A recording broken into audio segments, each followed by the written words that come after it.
Well, welcome to the Walton Advisory Board panel, Ghost Hunting 101. We're happy to have a large audience here this evening, the viewing audience as well as a live audience. We're fortunate to have two organizations visiting us this evening.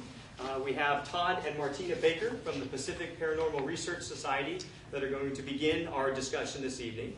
And then we've also been joined by the Trails in Paranormal Society, and we have Sarah Leslie and Steve Wolf who are joining us this evening, and they're going to continue the discussion. After about, I think, a 15 or 20-minute presentation by Todd and Martina, that's going to be followed by approximately a 30-minute presentation by Sarah and Steve. And then we're going to invite any of you who are willing to join them on a field research trip to the Pioneer Cemetery for some hands-on paranormal research. For those of you who would prefer to stay here and continue a discussion about the art and science of paranormal research, you're more than welcome to do that. Todd and Martina will be remaining here, and they also have some EVPs and some other material to share with you. So you can either join us for the field trip or stay here and continue the discussion. So welcome. Well, first, can we just give Kevin Hatfield a big hand for allowing us paranormal research?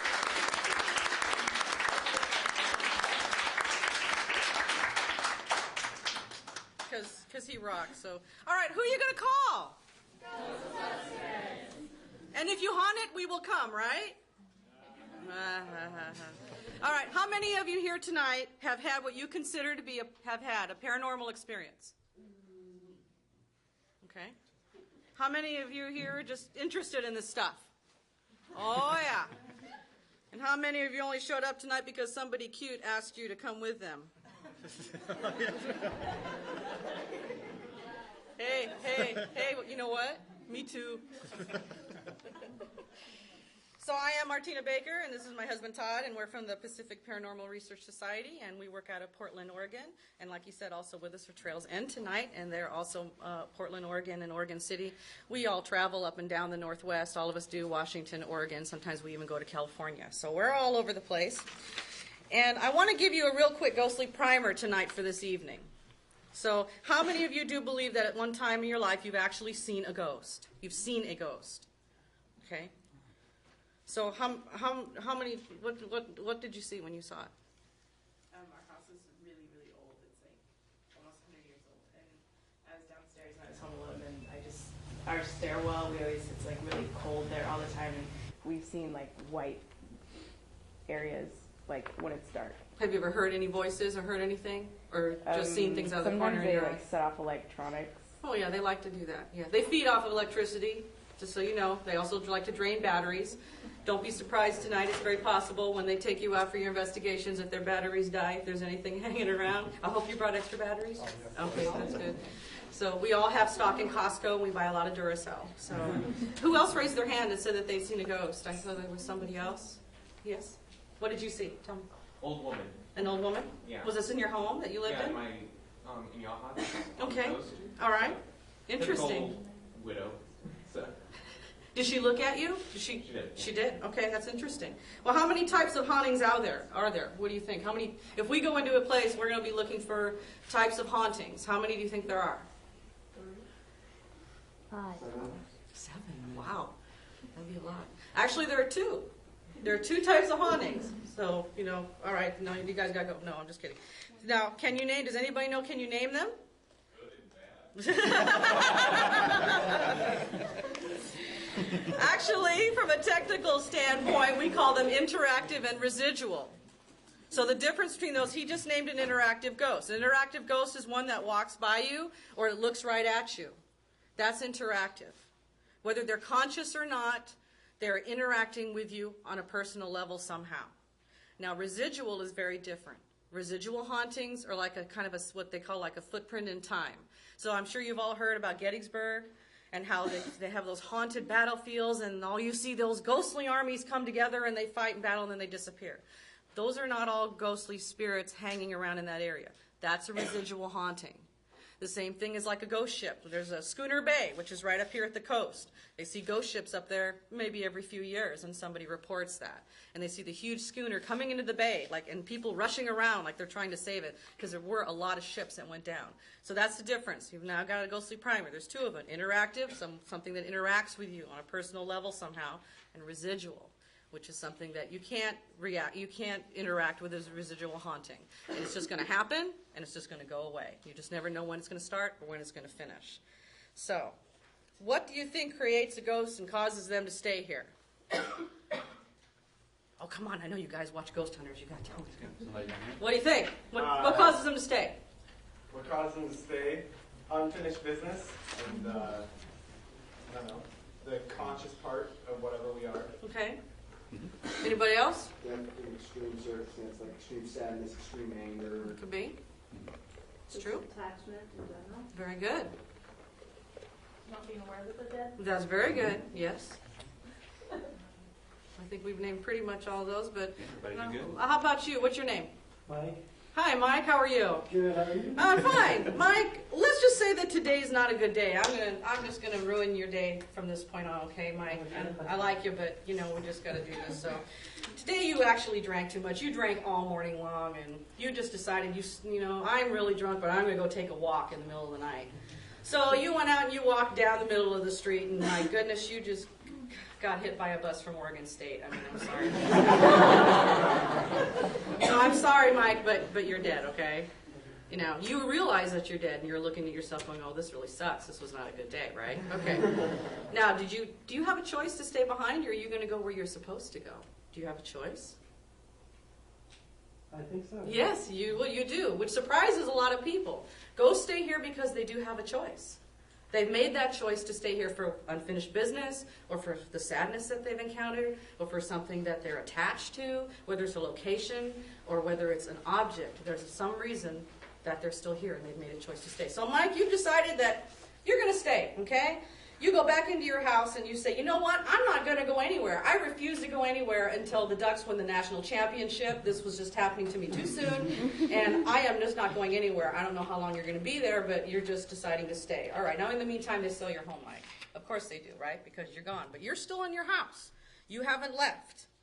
Now the new family moves in, and you're not real happy about that. So what kind of things do you think you might do while you're in your home? And you can help him out here if you want. Name some stuff that you think ghosts might do, that Mike might do because there's people in his house now. I think it's like, get out. Okay, good. You might do that. Scoop the kids. You could do that. Well, he's probably going to do more things, though, in the beginning that's going to make him feel comfortable, because he's decided to stay, and he's staying in his house. So he's going to do something that makes him comfortable, whether that means taking some beers out of their fridge, whether that means that he's going to, you know, walk around the house at all hours of the night, sing, you know, whatever song that what's your favorite band? Green Day. There you go. All right, you're going to walk around singing Green Day, or, you know, The Killer. Somebody told me that you had a boyfriend. Okay, so you're going to do these things, and you're going to just carry on and pretend that these other people in your house don't exist. And that is what they're doing. Okay, so that is what you're doing, right? All right. So all the while you're doing this, Mike, and you try to ignore the people who are living in your home. Okay, but they know you're there, Mike, and they've seen you and they've heard you. It's kind of bothering them a little bit. And they've tried to talk to you, but you're just ignoring them and doing your thing. This is what we're experiencing. This is the kind of stuff that we deal with all the time, okay? So remember, Mike, there's one thing that's really interesting that most people don't understand. When ghosts decide to stay in a location, they're seeing things the way that they want to see them. So you're seeing your home the way that you remember it, exactly. Everything is in its place. It is perfect. Things are wonderful. You know the other people are there and something's changed, but you don't want to be reminded of that. They're going to stick around, and they're going to see things the way that they want to see them. But one day, these people in your house decide that they don't like the way your home is, and they're going to do some home improvement. So they decide to put cover up your duck wallpaper in the bathroom and put little daisy wallpaper all over it. You're standing there and you're watching this, and then they start painting rooms blue and getting all foofy on you and getting all Victorian furniture and putting all these antiques and changing everything around. Now, how do you feel, Mike? I'm not very happy. You're not very happy. So now what's Mike going to do? Now Mike's going to get really, really active, isn't he? He's going to say, I am unhappy now. You've changed everything the way that I liked it, the way things were. Because remodeling is the #1 cause for paranormal activity to start getting more and more active. You don't know how many times we ask that question first, right off. This is going on, this is going on, this is going on. And one of the first things we say is, when's the last time you've done any redecorating or remodeling in your home? Because someone like poor Mike here is really upset. Because now you're making reality. All this little foofy world you lived in, this little dream world, that everything was perfect, and you've stayed here, and the way things are, the way you like them to be, now has been smacked down in front of you, saying, nope, these people own this house, you are not in control, and they're going to change it. People don't like change. So that's why remodeling causes a lot of activity. And that's when we get called. Oh my gosh, all these things. You might start taking their tools away from them so they can't work. That's a good one. They do that a lot. Or you might start knocking on the walls in the middle of the night because they've been knocking during the day because they're building things. You're letting people know that you really don't like that sound and you don't like what they're doing. You're going to do whatever it takes to make them uncomfortable and to make them stop what they're doing because it's upsetting to you. Right? So, Mike, I'm sorry that you died. I really am. But you've been a good sport. And I want to tell you that you don't look like a stubborn person to me, but ghosts are some of the most stubborn people that you're ever going to meet. He's over there going, oh, yeah. They are. Think about it. If you die and you know you're dead, why aren't you going to where you're supposed to go? No, I'm staying here because I built this house. I'm staying here because this bar, these people really liked me and I'm not going anywhere. I'm staying because my grandmother gave me that antique dresser and there's nothing you can do about it and I will follow it everywhere it goes.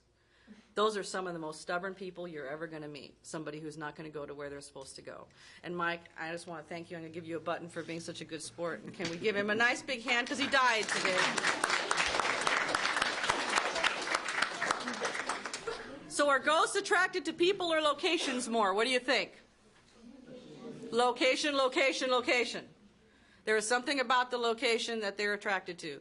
They could have died somewhere in Michigan, but if their home is here in Oregon and that's where they grew up, they're going to be able to come back and they're saying, this is where I feel comfortable and this is where I'm going to stay, if they choose to stay. So, do you think we can get rid of a stubborn person? No. So we're really not Ghostbusters. What we really are interventionists, if you really want to think about it. When a living person calls us in, first of all, we're going to try to verify that something's going on.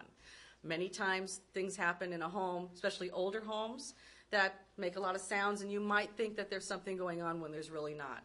Just because we don't find anything when we're there doesn't mean that it's not haunted, but there's a good indication that it might not be with all the equipment that we use. So we really want to go and use our scientific equipment to go through it and see if we do find anything.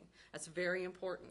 We also have to go in with some skepticism on every single investigation because you can easily get predisposed. If you go somewhere really dark, like some abandoned asylum or some creepy old prison like Alcatraz, you're going to be freaked out anyway and you're going to feel cold and the back of your neck is going to get, you got to be really careful about stuff like that.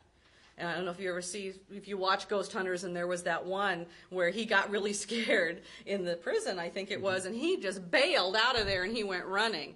Whether or not anything really happened is beside the point, but he did not keep his cool, and that's a big no-no. It's hard to do, and if you feel uncomfortable, sometimes you do have to walk out, but you have to walk out. And tonight, I do say that if any of you get kind of creeped out, if you do decide to do this investigation, if you feel like you're just uncomfortable, feel free to just leave the area, but just don't run because you might hurt yourself. There are more accidents from people running away from ghosts or unghost activity than actually being hurt by a ghost. It's very rare for a ghost to actually hurt you. Very, very rare. Regardless of what you see on the Amityville Horror and what they try to teach you in Hollywood. It doesn't happen like that. So, there's really nothing more as investigators that we do but try to verify that there is something going on. Get some evidence, and if there is, we try to do a little bit of an intervention. Talk to the ghosts and talk to the people and say, hey, you got to set some boundaries with Mike. He's been a bad little monkey. And you got to tell Mike, this is my house now, and you can't do this anymore. If you want to stay around here during the day while we're at work, that's fine. But this is my house, and in the middle of the night, no more knocking, no more this, no more that. Don't take my beers out of the fridge, and I want my tools back where I left them. Those are the type of things that we have to teach residents, because it's very important as residents to make them feel empowered. Business owners are the same way, because you start to feel like you lose control when you've got a ghost in your house. All of a sudden, those people will tell you, I just don't know what to do. I'm totally lost. This ghost is just running my life. And you can't let them do that because they don't have the body anymore. They just have a shell of their former selves, and they're in this little dreamland. So that's really all we do. We try to educate the residents and teach them how to behave, and that's the living and the dead, actually. And so let's hope that the ghosts you meet tonight know how to behave.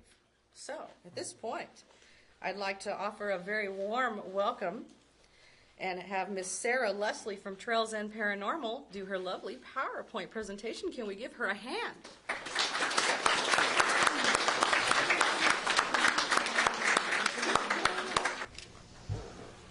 Now we're into exploration. This is the actual investigation. This is where you take a team of trained paranormal investigators using your technical equipment and or psychic individuals.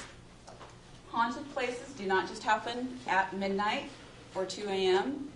You can find ghost activity 24 hours a day, 7 days a week, anytime, day or night.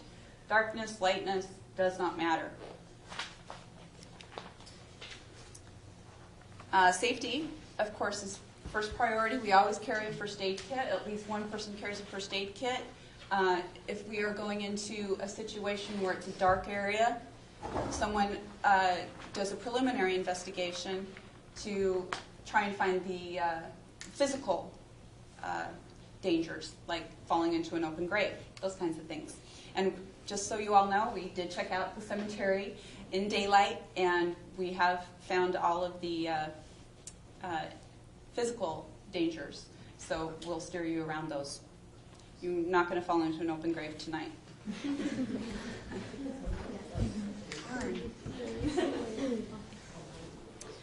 Whenever you go out onto an investigation, if you're a professional, you will never trespass. You'll always have permission from the owner of the site in writing.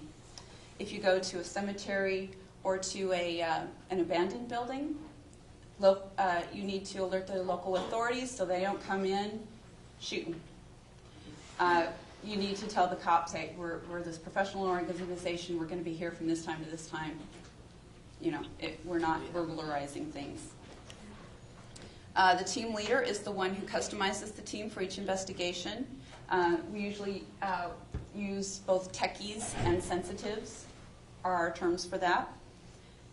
And the evidence we're looking for is electronic voice phenomena, or EVP. That is the recorded voices that you have your recorder playing. You usually ask a question, leave a space, wait for an answer. You play this back later, and that's when you hopefully get your answers. You usually don't hear it at the time of the recording. And we also have unexplained temperature fluctuations, and these can be hot or cold spots. I know a lot of you hear about cold spots, and that theory is from the ghost taking that energy out of the air, out of the electromagnetic field, thusly making a cold spot. But I personally, and I know several other investigators, have come across plenty of hot spots as well. There are images, both still and video, EMF readings, which is electromagnetic field readings. This is hard to do in a place that is electrically wired, but if you can pinpoint the actual electricity spots, then when you get an anomaly somewhere else, you can say this was probably a ghostly anomaly. There's personal experience from the investigator's point of view, and then you're also getting eyewitness accounts of the people, usually the clients, that have called you in to check out their ghostly activity, and those are just as important. Now, all of these together combined is the best way to present evidence. If you can get an EMF reading that's a high reading in conjunction with taking a picture of either ectoplasm or an orb, along with a cold spot, you got your temperature gauge, you got 3 pieces of evidence right there that's telling you there's a ghost. And that's what we like to do. We like to pile it on. And Frankenstein's Pub down in Mount Angel, on their sign, they advertise for spirits, and they do have liquor, but this is the other kind of spirit they have. This is an orb in motion. I'm going to be showing images, so I'm going to turn down some more light so you can see these better. Thank you. This is an orb in motion that was captured last February in Frankenstein's Pub in the karaoke area. This person This ghost was just boogieing down on the dance floor in the karaoke area. This was taken by the president of the Oregon City chapter of Trails End, and she was able to get 5 other images just like this of the same orb doing these ins and outs and twists and turns. I was standing about 3 feet away from her, pointing my camera in the same direction, and I could not get anything. They like to play around with you like this. A lot of times you'll get a paranormal investigator that will get all of the evidence gathered that evening because for some reason the ghost has picked you as their little playmate, and they'll ignore all the other investigators. We don't know why they do that. A ghost prerogative, I guess. This little inset here is the actual orb just blown up a little bit. And if you look in there, you'll see everybody in here will say they see something different. I don't know if this is just because I'm a veterinary technician, but I see a collie. And I doubt it was a collie haunting the pub. A singing collie? A singing collie, there you go. Yeah. Lassie. Electronic voice phenomena, EVP, has been around seriously in the field probably about 20 years, but it was discovered before that, long before that. The basic definition is disembodied voices and sounds without apparent origin, captured using digital or analog sound devices.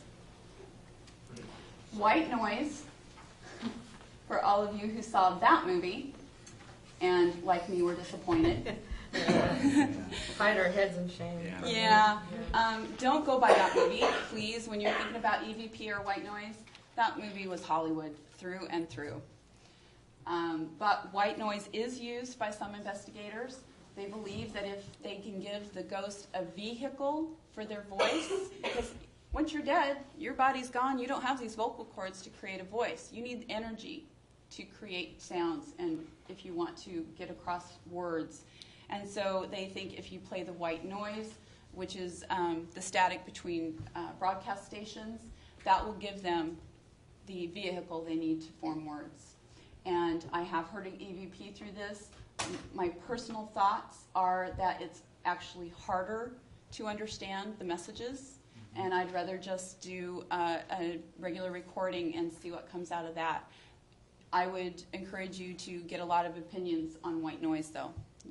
Someone's going to tell you it's the best thing in the world. Just not in my opinion. And we don't use white noise. We don't use white either. noise. Okay. Good. Steve? Okay, thank you. All right. Sarah Wilson Estep, who founded the AAEVP, which is the American Association of Electronic Voice Phenomena, in 1982, she placed the quality of EVP in classes. So there's Class A, Class B, Class C. Class A being, of course, very clear and easy to understand. Class B, you're going to get people giving you different interpretations of what they heard. And Class C is just about anybody's guess. We also use temperature gauges. These are handheld, non-contact infrared gauges. There's 3 designs there. We've used all 3 of these designs. They're all basically the same. It's a point and shoot, basically. And you can get temperatures like single spot temperatures, but you cannot get ambient room temperature from these.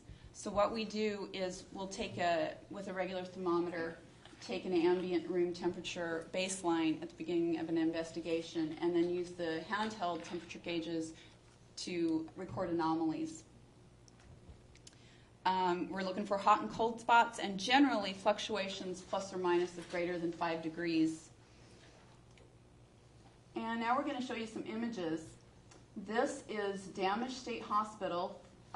This is the first floor. This is Wilsonville, Oregon. And for those of you who do not know, this was a psychiatric hospital that when we went in there, they'd been closed down for a decade. And I'll tell you, just in this room, just don't let it leak out that I told you this, but it's haunted. It's very haunted. There's a lot of disturbed spirits in this hospital that really need a lot of help. This picture here is showing one of our investigators, Shannon Riley Kilgore, who is actually the president of our Eugene chapter that just started up. So you guys got to go find her.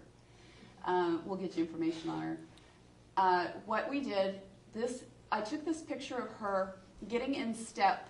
She's sensitive. She felt that there was a patient who was calming himself down by walking in a circle, just walking in circles, walking in circles. So she got in step with him with a non-contact infrared temperature gauge, and she kept going around the room, round the room, round the room. When she pointed up at the ceiling and said, "That's it, take it," I took this picture, and I know it's not a really well-defined ectoplasm, but this is ectoplasm you're seeing that looks like a cloud. I think I can, yeah, right around in here. This is ectoplasm. This right here is Shannon's hands, and she is showing that she's got the temperature gauge in her hand. When it dropped about 8 degrees, that's when she told me to take the picture, and that's when we came up with the ectoplasm. For a basic definition of ectoplasm, we believe that it is a ghost trying to apparate, trying to appear in a full apparition. This is this is also Damage State Hospital. This is in the basement, and you'll see at the bottom here 2 orbs. Those are pretty typical orbs. You'll see the one is a little denser, a little smaller than the one on the left. That's just the way they are. They have personalities and characteristics just like people do. You can even track the same orb from picture to picture. Go ahead. How do you tell the difference between your orbs versus just the spots that are later on? Or if it's dust or moisture, because that is true. You're right. Thanks for that question. Dust, moisture in the air, bugs, those can all cause false orbs. And what we're looking for when we're looking for a true orb is density and certain characteristics. The false orbs all look alike. They're just like cookie cutter cutouts. True orbs will have characteristics that you can actually look for. And I'd love to go into it in detail. I just don't have the time. Yeah, but that's a good question. Okay. There in that circle is what I believe, I took this picture, and I believe this was ectoplasm used to create this image of what I see to be a canid head, either a dog or a wolf.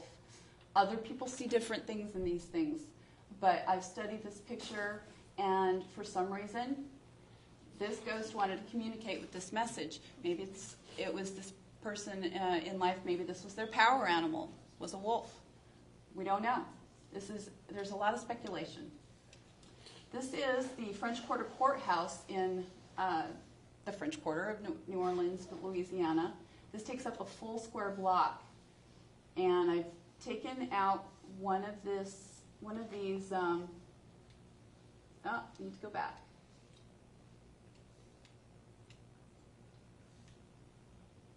There we go. There is the inset from one of those windows, and I know you can't see it really clear on here, but that's a great orb right there. And in one of these windows is what I believe to be a manifestation of what has been said. There is a legend that there is a lawyer that haunts the 3rd floor of this courthouse. I took this about 11:30 at night, and this courthouse is under renovation. There was no one in this because it's all under construction inside. So I believe he was appearing in that window to me. And this is, again, Frankenstein's Pub in Mount Angel. There's another orb. This orb I keep finding on my photographs. Like I said, they have characteristics. When you look inside, you can see certain, they have these little certain teardrop shapes sometimes. Almost look like a half of an angel wing or something like that. That's one thing that I often see. There's another one of the orbs, a little denser, and there's a blow-up of that one. And then this is our little golden boy. He was very bright, and there is blow-up of him. And I'm sorry I have to go through these really fast because we're running out of time. This is ectoplasm taken on private property in Camas, Washington. This was during a Halloween party, and I know you think I probably got pranked, but no, I did not. These people set up a spook trail on their property, and this was on their pond. That is an overturned canoe right there. And I was trying to take the picture of the mock body that's floating out here in the pond, and this showed up. And so I need to do some research on there to see if we did lose a real body in that pond. This is also ectoplasm, private property in Estacada, Oregon. This is a very active spot. We do believe there are ghosts trying to fully operate. This was not seen. Neither one of these was seen with the naked eye. Only came up on my image, on my digital image camera. This is some of the equipment we use. The electromagnetic field meter, tri-field meter, Gauss meter, dowsing rods, and even compasses to detect electromagnetic field energy, the fluctuations. And then we're into, just the experience of the individual paranormal investigator is very important to your report and your full experience. One thing with investigations and researching this, and the fact that there's nothing proven yet, is your theories can change from week to week. You'll be on one investigation, and it can blow one theory of yours out of the water, and you've got to change how you think about things, how you look at things. So it's constantly changing. There's first-hand experiences by investigators, and there's also past experiences. If you were there as a child, you can compare it to now as an adult. A lot of investigators will feel invisible touches. They smell a scent with no apparent source, hearing disembodied voices, especially your personal name called. Footsteps, seeing orbs, objects moved by invisible means, or apparitions. And every time you have an experience, that you just gain that much more information about what you're experiencing, and form a better theory. Eyewitness accounts are first-hand accounts from usually the people who call us in, our clients, the ones that were present for the unexplained activity. Second-hand accounts you can get from newspapers, relatives, friends, etc. We also ask people to tell us if there were animals present during the activity, and we want to know how they reacted. If the animal didn't really seem disturbed by it, then maybe nothing really happened. But if the animal acted like there's a person there, that gives more evidence.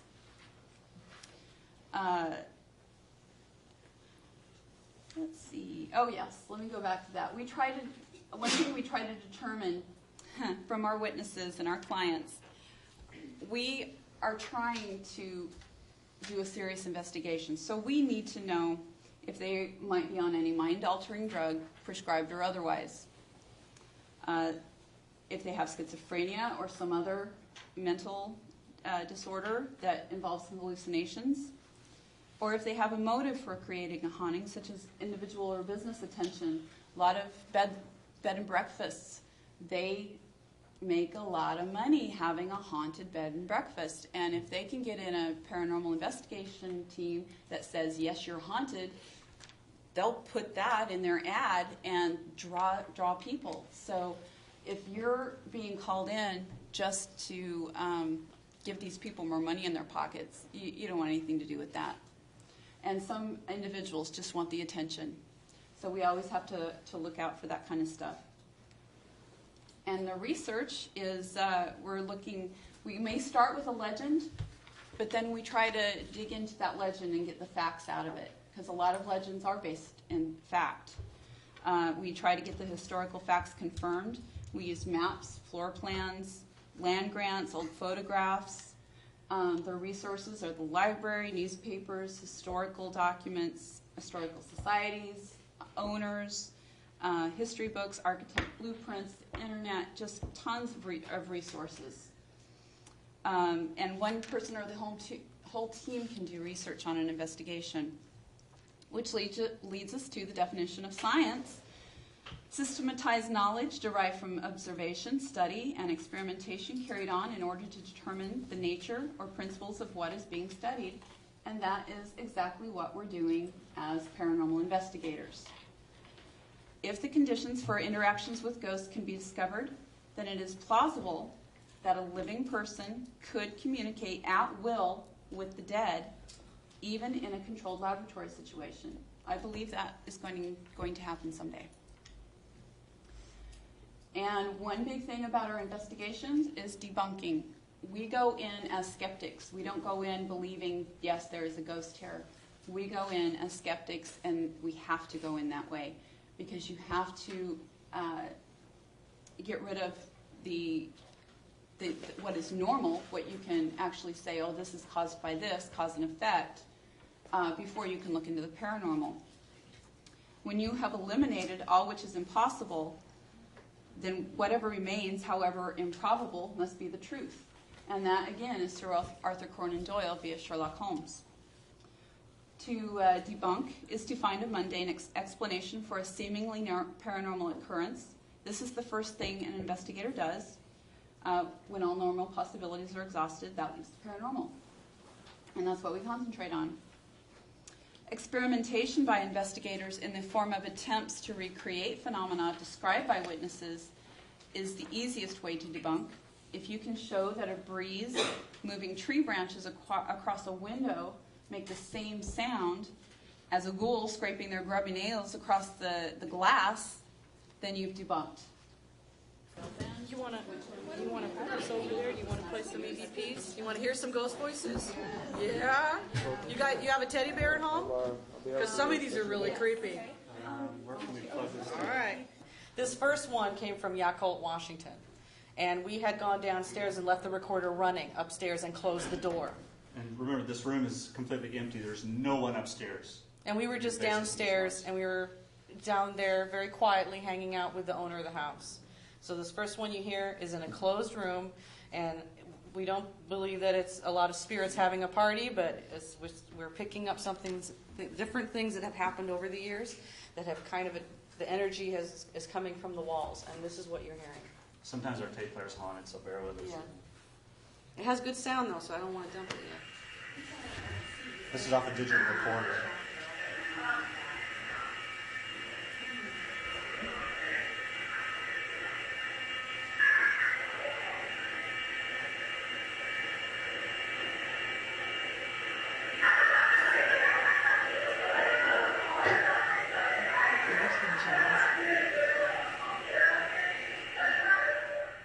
No, I think in a quiet room that's pretty impressive.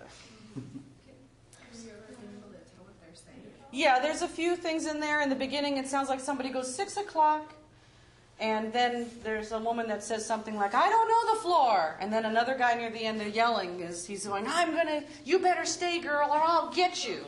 So there's a lot of energy wherever these are coming from. Something, I believe that residuals, when you're getting them or when they're happening, actually precede some kind of very either traumatic or just a big event of some kind. With a lot of energy. With a lot of energy, a lot of emotion that has been put out. And like Sarah talked about the different classes, that you can tell. Some of them are kind of hard to hear. You can't really tell what they're saying. You get a lot of whispers. It's very hard to hear. You have to really pull them up and filter them out on your software. But some of them are extremely clear. It just sounds like we're standing here talking to you. Those are very rare to get. And this next one was taken, same thing, closed up in a room, locked the door, we leave.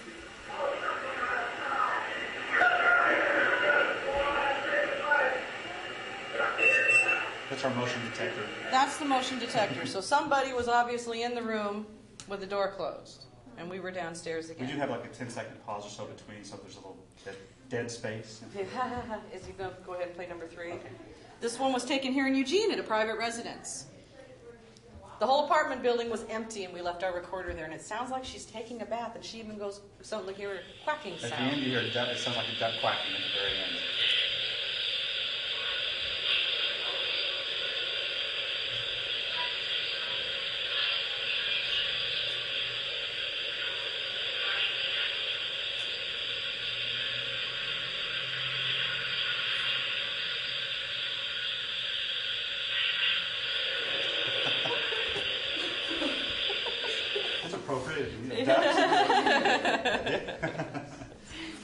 Now this next one is when they answer you a lot. If you're lucky enough to ask a question or you're talking to them, sometimes you're lucky enough to get a response. This is really what we want, especially when you can't hear it and then you listen to it later and this is there. So this next one is me actually talking to someone there, and this is actually from Sublimity also. And I was telling them the family appreciates you, because I'm trying to get them to calm down. They've been causing some problems. I'm saying, look, the family's okay with you. The family appreciates you. And she says, yes, they do. And if you guys have any trouble hearing, we can play it back. So I know sometimes they're a little hard. Is it number 4? It is number 4. Okay. You didn't finish that one. No, that's okay. Okay. Actually, there's a little space in between a few seconds. Didn't it sound like someone taking a bath? Sound like water running. There was It no an empty water apartment. running. It's an empty apartment. I didn't see any bubbles or anything.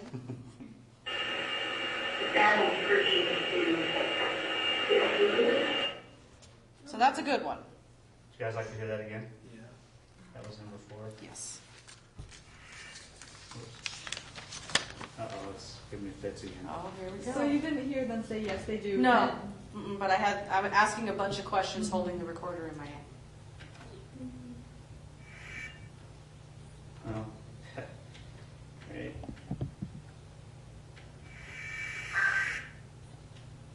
There we go. Number 4.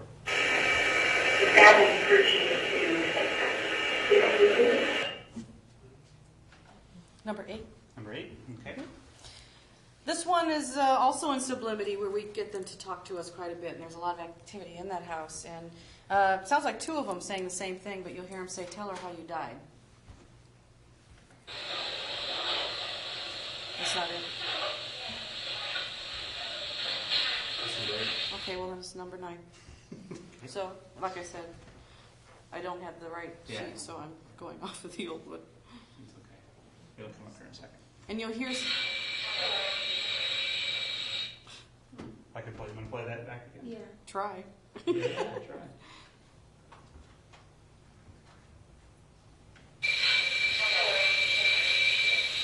You guys catch it that time? Okay. But as you can tell, it's really hard to hear some of these voices. I mean, you really have to sit with headphones and listen to these things. You listen for hours and hours with the tapes to pick these things up. Okay, not the next one, but the one after that. Okay.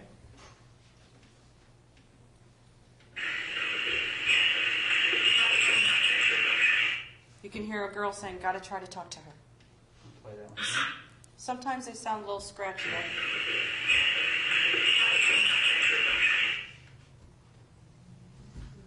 The scratchy sound, I believe, is kind of an electrical. It's the energy that they're creating. That's why you get kind of that scratchy It sound. takes them a lot, just like she said, Yeah. it takes a lot of energy to move an object. It takes a lot for them to speak as well. It does. So 3 after that one. So what number are we on? 11, so Okay, 14. so 14. This is one when we were leaving what used to be an old brothel, and we were coming down the stairs.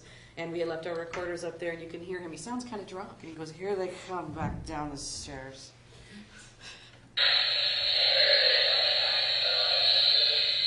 That's a good one. I'll play that one again. I like that That's one. a good one. Yeah, we've gotten some fun ones in that place. Well, it used to be a brothel. I suppose they had a lot of fun.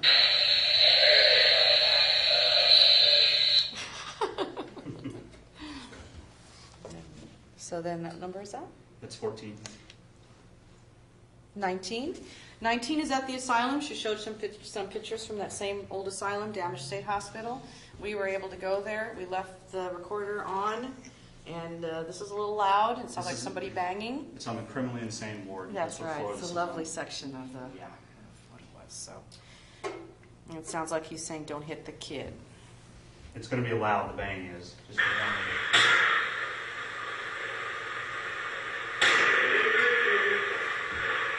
That's a little creepy, I thought, when I got that from an empty building that's abandoned, and And it didn't even have any electricity at the time. Electricity No, was the- shut off even. place is dark. Yeah, completely dark.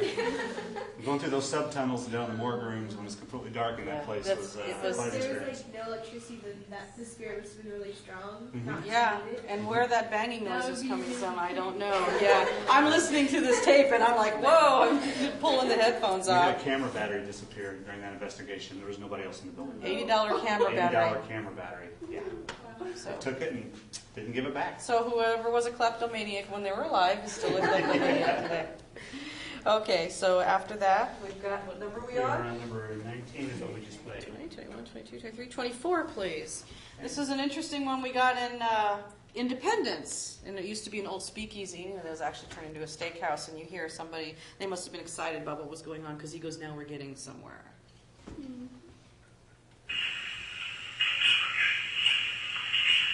And somebody else says something after that, and I'm not sure what he says. Sometimes you can't understand them. That'd probably be a, I don't know, probably class B, because at the very end, people Yeah, do you different can't things. tell. You can't really tell what he's saying. Yeah. And then the third, three more after that one. Okay, so that would be 20. This is a Last child, one. and I apologize, but I was playing with a train in a private residence with a little boy who said that there's a ghost he plays with, and this little boy loved trains. He said the ghost loved trains too. His name was Sam. He said he played trains with him. And this is what we got.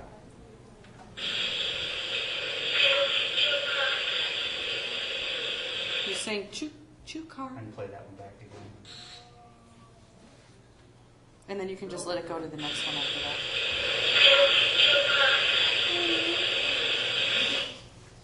And this next one was in sublimity, and we have a lot of fun there. And we left this one in there, and you'll hear her say, "Get my rifle," and then laugh.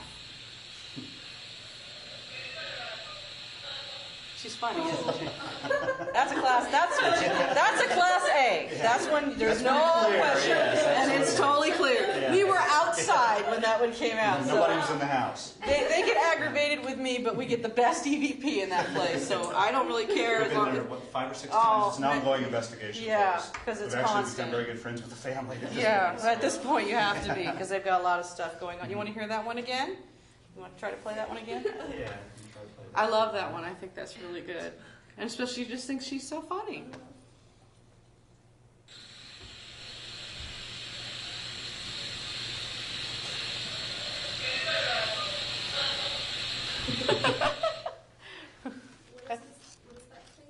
It's a private residence. in Sublimity, which is east of State and Salem in that area. Okay. Playing some of the best ones. Yeah, we're just picking a few because I know we're short on time. So. Now this sometimes is not like a box race, so just bear with us in case it is. Yeah, that one's kind of weird. The first one, you'll hear Todd and I talking. We're at the Speakeasy. And like I said, that one was also another one that we got a lot of EVP in. And we were trying to figure out the name of the doctor because we figured that there was a doctor there. And we were trying to think of his name. So we're talking to each other going, is it Doctor this? Is it Doctor that? Just trying to see if we get any feel for anything. Well, we were obviously way off because the whole time he answers us and you can hear him go, no, no, no. At the end he goes, And then at the "No." very end he goes, no. So we were just really stupid, according to the ghost. We were just idiots.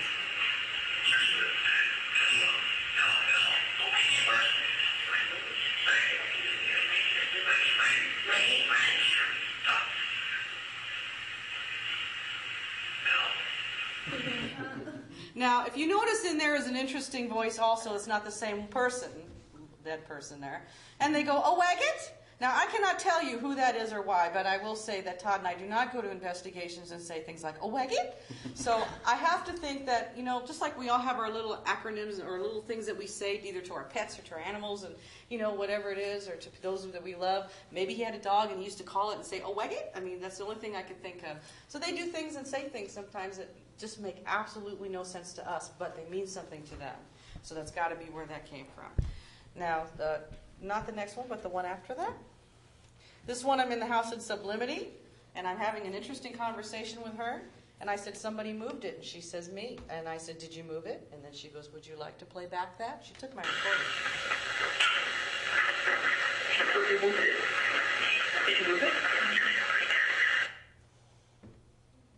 So obviously they know they're being recorded. Would you like to play back that?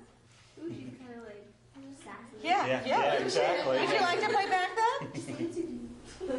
Now this next one is also in Sublimity, and this is not the woman, but the guy. And I'm complaining because, I don't think you hear me talking on this at all. The only living voice you hear is the owner, and she says, "Somebody turned it off." Okay, just remember that line. Somebody turned it off. That's going to be the only living voice you hear. The rest of it is them just going off, because I started complaining because the recorder had been turned off, and then of course as soon as I go up there, I turned it back on. They hear us talking about it, and so you hear Josie go, somebody turned it off, it's the next one. And they're just going off, and you hear the one guy gets upset, and he goes, what's going on with this? Somebody turn it off.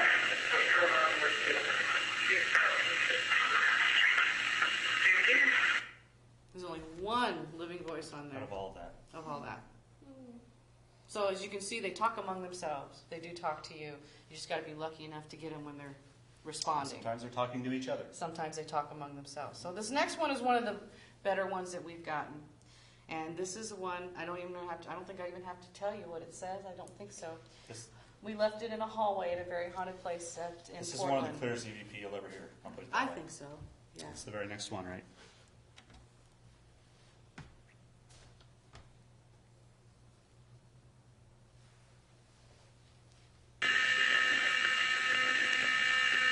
You're trying to talk to me. What do you think?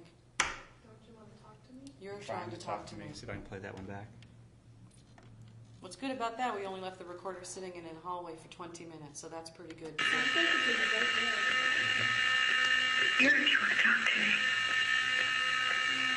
It's very rare to get Very EVP rare that to get clear. something that clear. Usually they sound a lot like some of the ones that I've played for you already. They can kind of sound kind of scratchy or very even kind of electrical. And sometimes there's even popping sounds that we get that sound like they're syllables, like it's coming through some kind of a wire. That's also EVP, even if there's not words being formed. But that takes a lot of energy for them to actually come out and talk that clear.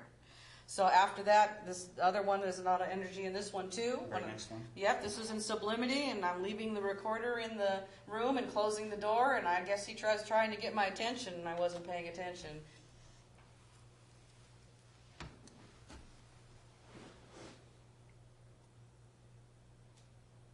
You can't. And there's somebody after that. Hey, I'm closing the door, and hey. And then you hear another voice going, have you tried to call her? So you can kind of hear that at the very end after the one guy goes, hey. You want to hear that one again? Mm-hmm. Listen near the end of that, and you hear another voice go, have you tried to call her?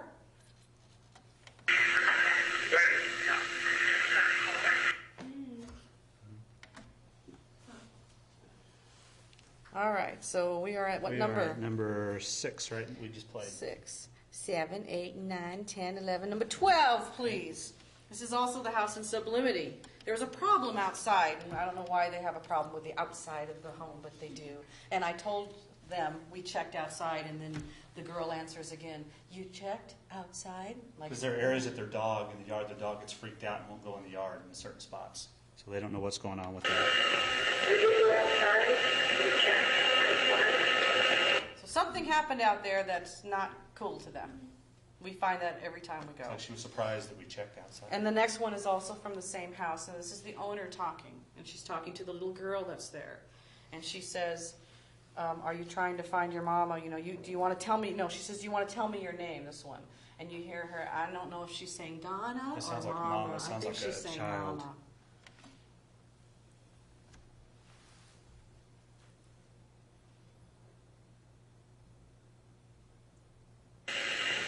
Do you want to tell me your name? I'll play that one again. Do you want to tell me your name? I think she's saying Mama. I think what she it is sounds too. like, so. Yeah, I think so. Well, and her husband has seen the He's child seen the ghost. little He woke girl. up one morning at 5 o'clock, and there was a little girl standing right next to his bed staring at him. And when he kind of took a double take and looked at her, and then she went right through Well, the wall. she looked at him, and she backed up and went through the closet. Right, back through the closet. And then to he the said he wall. thought, okay, I'm dreaming, right? So he got up, he went to the bathroom, he comes back to bed, and then he lays there for a minute, and now he's feeling kind of funny, so he looks over. Now she's moved over to Yeah, but she's looking to at him his again. wife's side, and she was looking down at her, and she looked at him again like, oh, you saw me again, and she backed up through the wall. So. How'd you like to know that you could wake up with that at any time, right? A little unnerving. Yeah. Okay, 2 more after that one. So whatever that one is, not the next one, but the one after. Okay, this one's really kind of funny. This is that place in Northwest Portland that used to be a brothel. So the whole upstairs is just, they're not using it, and it's empty. It's a huge, massive bar. And we're leaving again, and we're walking downstairs, and I'm kind of being funny, and I'm saying, do something fun, thank you, do something fun, and then you hear someone go, you bet, like, yeah, right. And then I'll say, we love you, and then he goes, blech, blonde hair. Okay, I think that...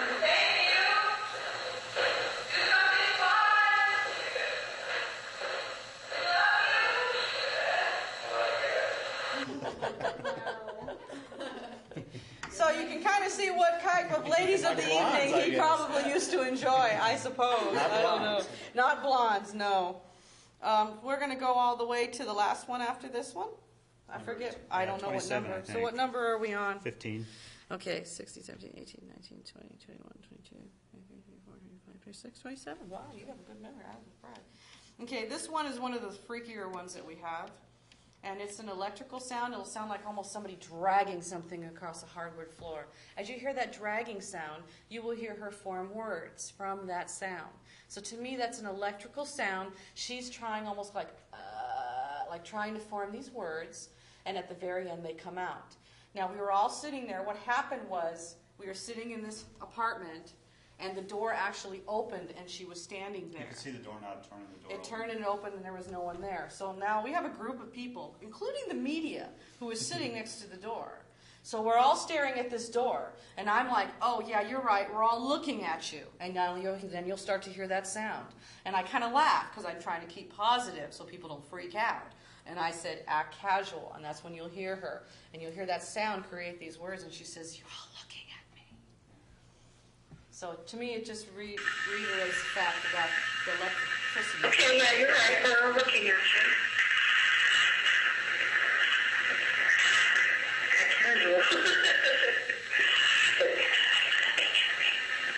Now, yeah, and when you put this on look at it frequency level, as that sound is going on, it is actually below, it's like a minus 90, which is in a range that we cannot even hear. So this is the way that I test a lot of our EVPs. I will only claim their EVPs when they're like a minus figure, which means that it's below my range, level for the human my voice. frequency of voice, and below where I can hear it. And that's why you have to have software a lot of times to filter things out and bring them up so you can hear them, especially like audio software. Like tonight, audio when they're out there, I don't think they're going to try to get any EVP. There's too many people. I mean, it could happen, but I would be very skeptical because there's so many people around, and you can't have everybody and say, okay, say your name, say your name, say your name, so you know what everybody sounds like on tape. So, I bring this lamp home. My wife and I are sitting on the bedroom about 11:30 at night. We just got done watching a movie, and we hear paper shuffling coming on the other side of the wall. Well, we don't have any rats or mice. We didn't have the windows open, and both our cats were on the bed, who are champion meisters, by the way. And something was causing those papers to rattle. And so we were listening in, and it's like a burglar's going through our papers. So I try to sneak up, and I still hear the papers. I'm sneaking up. I go around the corner, and it stops. To this day, I haven't found what causes papers to shuffle. All right, fine. We recently moved. I put the lamp on top of the refrigerator. I also put an air freshener. Put the air freshener right there. And my wife and I are standing by the aquarium. We're talking. Air freshener goes flying 6 feet, right down by our feet. It made a loud bam. Hi, that's interesting. No, fridge is over there, where they're standing. It's now right here.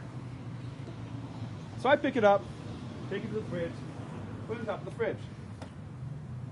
Knock it down. It falls straight down, folks. It's a full air freshener.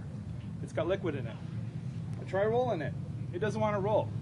The liquid in it counterbalances the roll. It pretty much stays in place. It's heavy.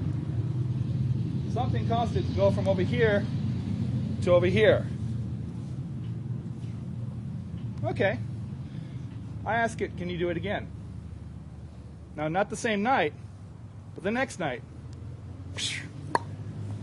It did it again. All right. I said, next time, I want to get my camera on you, all right? So don't do it again until next time. I'm at work. My wife calls me. Honey? Yes, dear. You did it again. So, this lamp, obviously, I can't explain this paranormal activity. But this is the fun part. This is what is out there. You could be a skeptic all you want. That's fine. But when you go on these investigations and see these things, you're encouraged to rule all natural explanations out. You know, what I'd like to tell people is prove me wrong. I will give you the evidence, I will show you the things and take you on the investigations. We're going to go to a cemetery. There's a pretty good chance that there's someone might be there. Now, there are prankster ghosts. I know of a place called the Elmo Street Restaurant and Theater in San Antonio, Texas. It's got two spirits, a little boy and a little girl. Well, actually, it's a teenage girl. But the little boy is 12 years old, and he likes to throw things. His name is Eddie. It's a buffet. You got a wall line full of buffet stuff, and you have the scoops. Well, if a scoop was to naturally fall, it would go right down. No, 11:30 in the morning, you got the lunch hour rush. Eddie will take the food and fling it across the room. He doesn't care who sees. This is a fact, folks. Now, we had dinner there, and we got to see all kinds of neat stuff happen. How do you explain a spoon full of food flying across the room, slapping a bunch of people along the way? This is what makes it fun. Yeah, there's a lot of science behind it. There's a lot of know-how, and you got to try to rule things out. But when you do rule everything out, you're left with solid paranormal evidence. It's like a drug. You want more of it. So, when you go tonight, keep an open mind. I'm not asking you to believe in ghosts or not believe in ghosts, but just pay attention. Pay attention if anybody touches you. Pay attention if you hear something. Ghosts have a way of manipulating smells. You can smell perfume. You can smell cigars. It's important that when you go on investigations, not to wear perfume or not to smoke if possible, because they will take a smell and amplify it. With that said, come follow us to the cemetery. Be respectful and just ask, hey, is anybody out here? And then wait 2, 3, 4 seconds. What's your name? Introduce yourself. Hey, my name is Steven. We're going to be coming here. I would like anybody who's friendly to come interact with us. You know, no harm there. But make sure you're stating something friendly. You don't want to say, oh yeah, I want to open up the Hell's Gates and, you know. So, take a digital recorder. It could be a cassette recorder too. Ask some questions. Take about 5, 10, 15, 20 minutes. And just, for the first part, you're not going to hear it. Okay? Not until you rewind it. So, just sit back, relax, talk. And when you go back, listen carefully. Now, remember there's 3 types of EVPs, electronic voice phenomena. There's type A, which is crystal clear.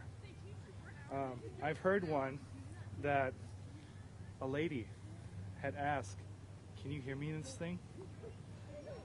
And I'm like, wow, it's crystal clear. Now, there are other EVPs where you ask the question, what's your name? And you hear, Rachel. You can also hear emotions in electronic voice phenomena. You ask the question, how do you feel? I'm sad. You know. Others, you can hear anger.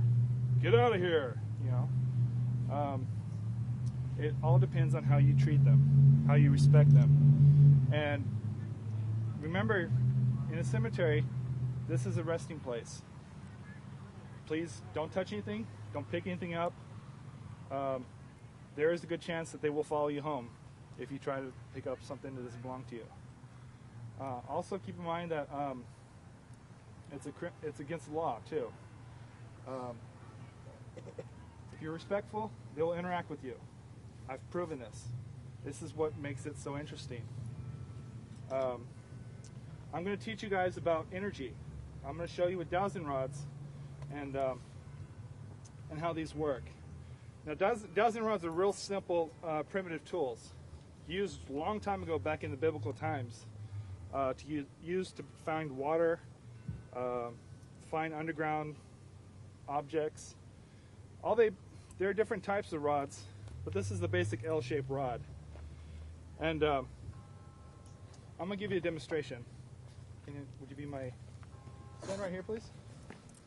Now, one of the things you want to do when you hold the rods is hold it very carefully, and you want to balance it. Okay, I'm not manipulating the rods, I'm just holding it. So I balance it out. Now here's an interesting thing. When I walk up to this guy, I should be able to stab him. Just walking, if I walk straight, okay, and hopefully it's right. Stab. Okay, let me try that again. No manipulation, no nothing.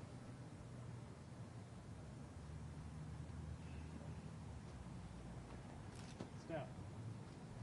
All right, thank you very much. Would you be a volunteer? Sure. Stand right here. Now, if I was in Vegas, this is a good time to put your money down. Because what I'm about to show you is proof that we are made of energy. I cannot stab this person, no matter how hard I try. Walking, if I use these properly. I'm going to walk up, not do anything special. I'm going to balance it out. And one thing you're going to notice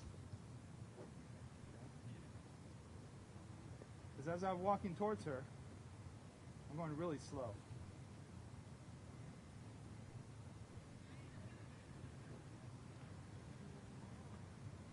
I'm going to pull back very softly.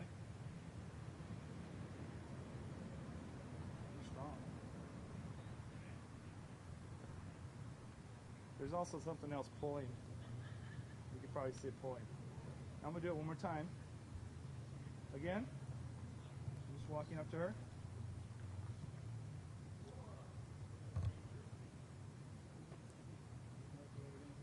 And why is that? Well, it's nothing against the guys. Women, remember we were talking about poltergeists? You guys make, without even thinking about it, women put off a lot of energy. Sometimes they could shatter glass, sometimes they could make things fly. It's incredible.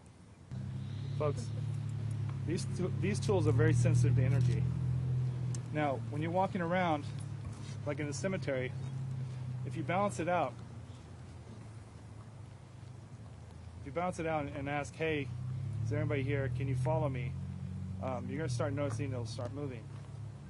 Now, right now, there's a lot of energy towards where you guys are. For some reason, it wants to pull to the left.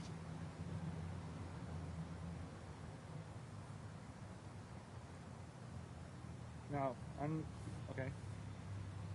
So now it's going over here. Now, one of the fun things about this is you can play what I call choo-choo train.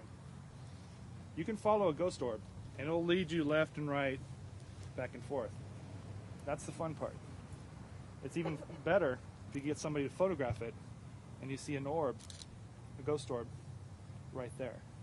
Now, what we know from ghost orbs is that, granted, there are dust particles and stuff like that, but there are fields of electromagnetic energy. Your brain is surrounded by a field of electromagnetic energy. We have equipment that measures this energy.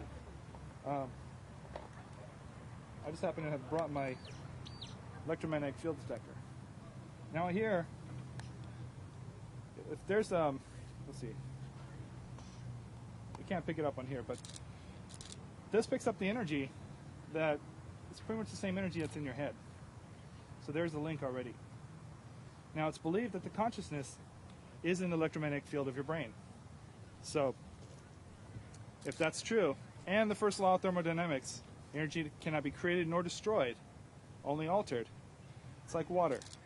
You can't create it, you can't destroy it, you can change its properties. You can freeze it, you evaporate it, whatever. Same concept. There's been lobotomies done, people's brains taken out. Their consciousness is nowhere in the brain. Where else is it? Where's your soul? Where's who you are? Well, like data, you could transfer energy, you could transfer information through energy. We've already proven that with our electronics, our science. So, is it a far reach? to guess that here we have electromagnetic fields that are biologically energy, and we go on an investigation. We have a faucet that turns on. We have a drop in temperature because you excite molecules. When you excite molecules, one of the effects is a drop in temps. These temperature drops can be anywhere from 20 to 60 degrees. So we're not talking, oh, I think I feel something. No, it gets cold, and you can see your breath. That's another phenomena that's so cool to see. So, what else? Sarah, where are you?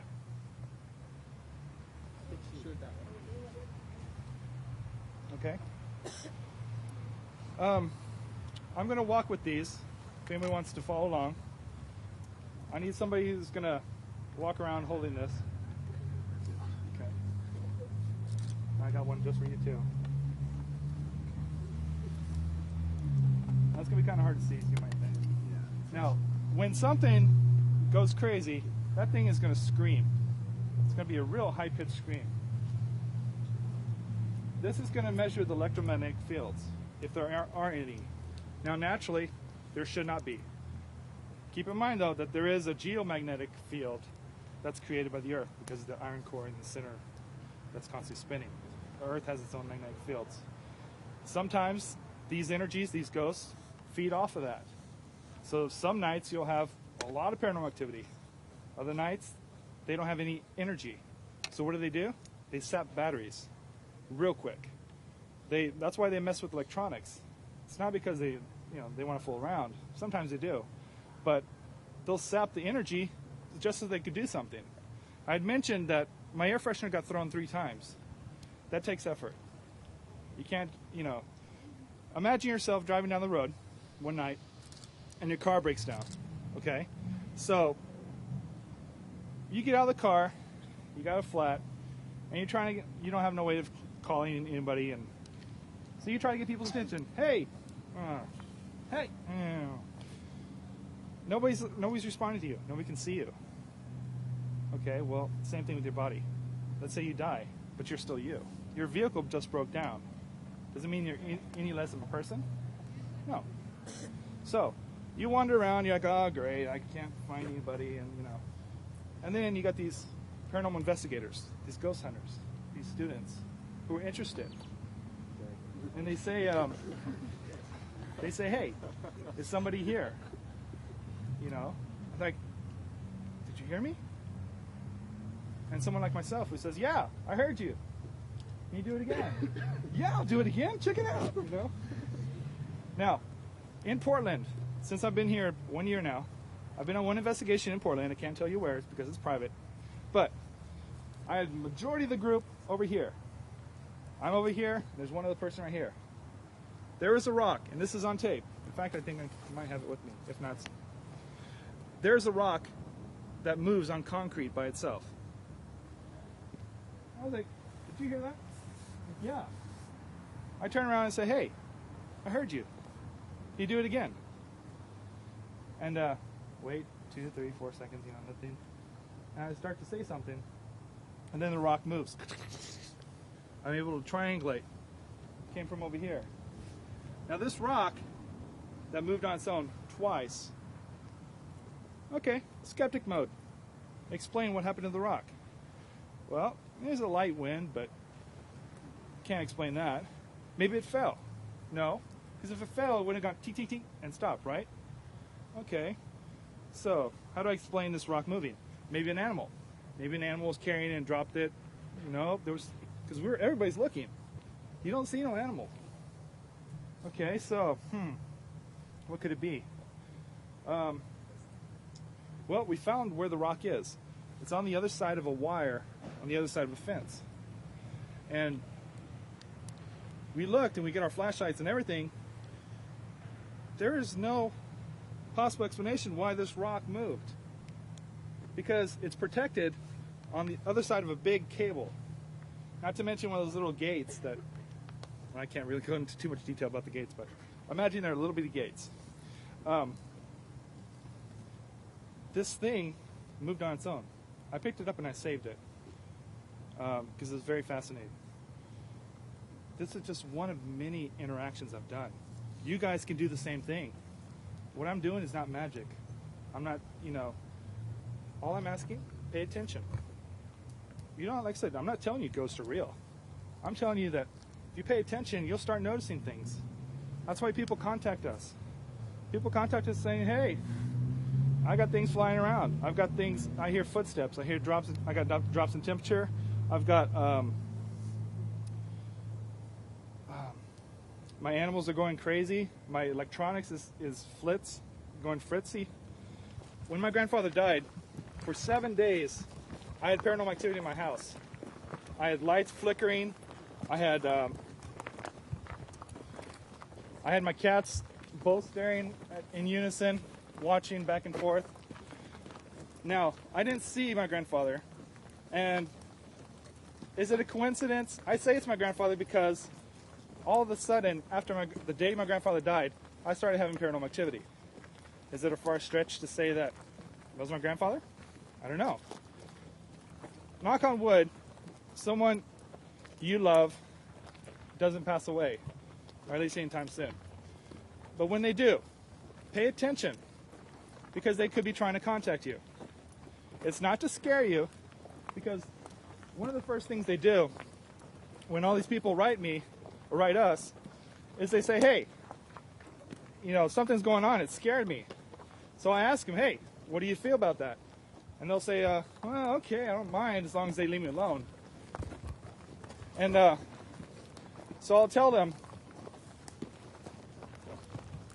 I say, okay, if it's bothering you, tell them, hey, I don't mind if you stay here, just please don't do this. Please don't touch me. Please don't appear or make sounds that disturb me. 95% of the time that works. Now, sometimes a ghost doesn't know they're dead. That's because they died of probably in a traumatic accident. They still think they're alive. If that's the case, we try to let them know that, hey, it's time to move on. Now, we can't wave our hands and,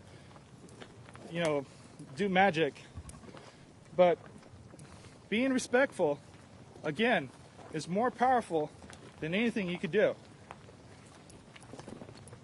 Are you getting anything? This little device is a cheap version of the electromagnetic field detector. The green light is from 0 to 2 milligauss. The yellow light is from 2 to 7 milligauss, which is believed to be the energy that spirits are at. What if it spikes into the red? If it spikes into the red, you've got something that you need to check out. We are, in essence, debunkers because we are looking for evidence ourselves. We're looking to explain natural causes. We can't just jump to the first sound or sight that we see and then say, oh, it's ghostly. Again, like I mentioned in the stories, we have to try to explain what it is that's paranormal. Now, it doesn't stop there, because most ghost hunters are like, ooh, cool, we just saw something paranormal. But what we try to do also is understand, why did this happen? What caused it? For example, a common phenomena is we will hear footsteps, unexplained. And let's say that we hear something that sounds like footsteps, nobody's moving. Okay, well, there's a lot of possible explanations. Depending on the humidity levels, houses can expand and contract, creaking of the wood. Okay. Now, let's say the footsteps were paranormal. Now, nobody's asking the question, does that mean ghosts have weight? In essence, energy does have mass. Einstein said that, E equals mc squared. So, how much weight does it take, and it's not a joke, how much weight does it take for a ghost to, make an imprint to make a sound? That's the thing we're trying to do. We're not trying to say, oh, ghosts are real. We're saying, hey, there's paranormal activity. We're trying to understand what is causing it and and go from there. Now, science, because you cannot take a ghost and put it in a classroom or a lab, will not accept anything paranormal or ghostly as a fact. And you got to keep in mind that Isaac Newton sat under a tree and hit his head. He got hit with an apple. Now, was that paranormal? No. But at the time, he didn't know what it was. So he asked the question, why did the apple fall? Did the tree push it? Did the earth pull it? Or did the tree repel it? He didn't know. So by him asking and researching, he discovered gravity. That's what we're doing. We're not saying, oh, you know, gravity doesn't exist or ghosts don't exist. We're saying, hey, this is paranormal activity. This is what we know as a consensus. And when we go on our investigations, each investigation is unique. That's why it's important for everybody to take notes, to be alert, and to be open-minded. Don't be one side or the other. Every little sound is a ghost. So, does that answer your question? Yes, thank you. You're welcome. Electronic voice phenomena. It's a popular amongst skeptics because it's believed to be, their excuse is that it's believed to be radio waves. Now, in my experience, as well as the other people in our group, if you ask a question, you get an answer. What's the probability of this being a random signal, a TV or radio or a cell phone? It's very slim. Now, on some investigations, like the two that you met earlier, they have 9, 10 EVPs on one investigation. They're getting interaction. Some of them are like, can't wait till you leave. Others are like, you know, get out. Now, I find that difficult to believe that these are random signals. I have more evidence suggesting that if I ask what's your name and I get a name, there you go. Skeptics, unfortunately, lean too much to one side. Same thing for ghost hunters, too. There's some ghost hunters that lean too far to the right side or left side and believe in every little thing they do. You got to stay neutral. You got to stay with an open mind. What else was I going to say? If you be respectful, they will interact with you. But if you go in with the bad attitude, why are they going to waste their time? Just like in real life. If I treat you bad, why are you going to talk to me? It's the same thing. You're dealing with people. You're dealing with personalities. That's what we believe. As far as we know, we don't know if it's anything else. And does anybody have any questions? I'm curious if a cemetery would be a place where spirits would naturally be, because you said like earlier that it's generally like individuals that... I'm glad you asked that. There's certain investigators that do and do not investigate cemeteries for different reasons. Some people believe that cemeteries do not have ghosts, on the concept that ghosts are, or spirits will be where they're happiest most in life. Is it a coincidence that bars, theaters, restaurants, places of social interaction has a lot of activity? You know, that would suggest that they're going to be where they want to be. If I'm a ghost right now, I'm going to be at a movie theater because I love movies. Now, back in the old days, people are like, why do we have haunted houses? Well, in the old days, people used to live in one house for 80-something years. That was a house full of memories, full of energy, full of all kinds of things, and that's all they've ever known. When they die, be it naturally in their sleep or tragically, they're going to gravitate back towards where they live. That's their home. That's all they've ever known, both in the real world and the spiritual. I mean, do I have any evidence of this? No. But I think this is common sense. So far, I don't have any other explanation as far as why do we have ghosts that hang out at really old houses. Okay. Okay. So start down here and just walk towards the grave. Okay. Just make sure you hold your hands comfortable, and these are parallel, but don't hold them so that they're going to hit each other, so that they can cross. Okay. And hold it on the copper part so these can move freely. Right. Oop. There you go. Sorry about walking the grave. So yeah, just start walking.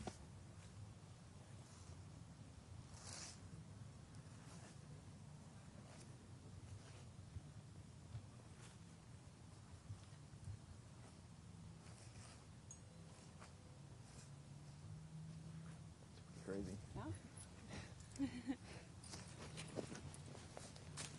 Anybody else want to give it a try? Yeah?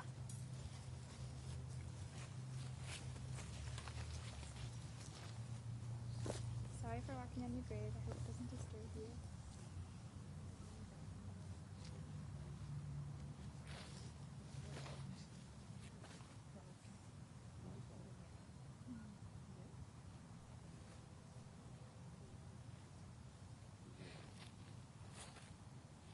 I don't know why those started on across a little early. It's not an exact science.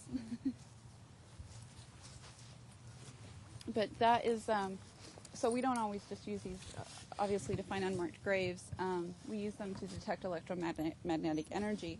So in an investigation, we'll take a certain area and do a crisscross back and forth and see if we can find an anomaly that isn't something artificial. You know, that's why when I was getting the energy from the tree, I was looking up to see if there were power lines overhead. You got to rule out the natural energy before you can start looking at unnatural energy causes. Do you have any questions, or anybody else want to try? Give it a go. Try feeling the energy from the body buried here with the dowsing rods. All you do is you hold them parallel, your arms comfortable, and you start walking toward it, and they start crossing when it comes across the energy. You go back and you can see how tall this person is. Very short. But when you have unmarked graves, that's, you know, if you don't know if it's an infant, a child, you know, adult, man, woman. So why do you think it says mother if it's so short? Well, it is actually pretty true. I don't know how when she died, but people used to run a little bit shorter.